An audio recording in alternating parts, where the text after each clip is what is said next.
தலைவரே தலைவரே அது பண்ணக்கூடாது, தப்பு அது, தப்பு அது. சாப்பாடு போறதுல கையில வைக்க கூடாது.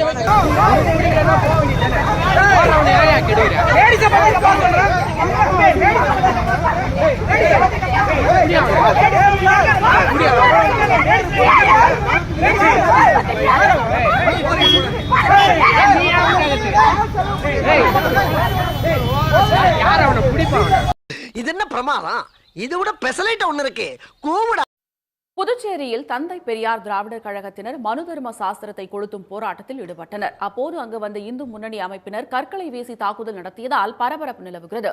திடீரென்று இந்து முன்னணியை சேர்ந்தவர்களும் பாஜகவினர் சாலை ஓரத்தில் இருந்த கற்களை தூக்கியும் அதே போல் காலனியை எடுத்து தந்தை பெரியார் திராவிட கழகத்தின் மீது வீசி தாக்குதல்களில் ஈடுபட்டனர். ஆள் தெரியல போல் இருக்கு. நாங்கெல்லாம் சிங்கத்தோட உண்ணாக்க வெட்டுக்குன்னு பிடிங்க திங்கிறீங்கடா. மர தமிழ்.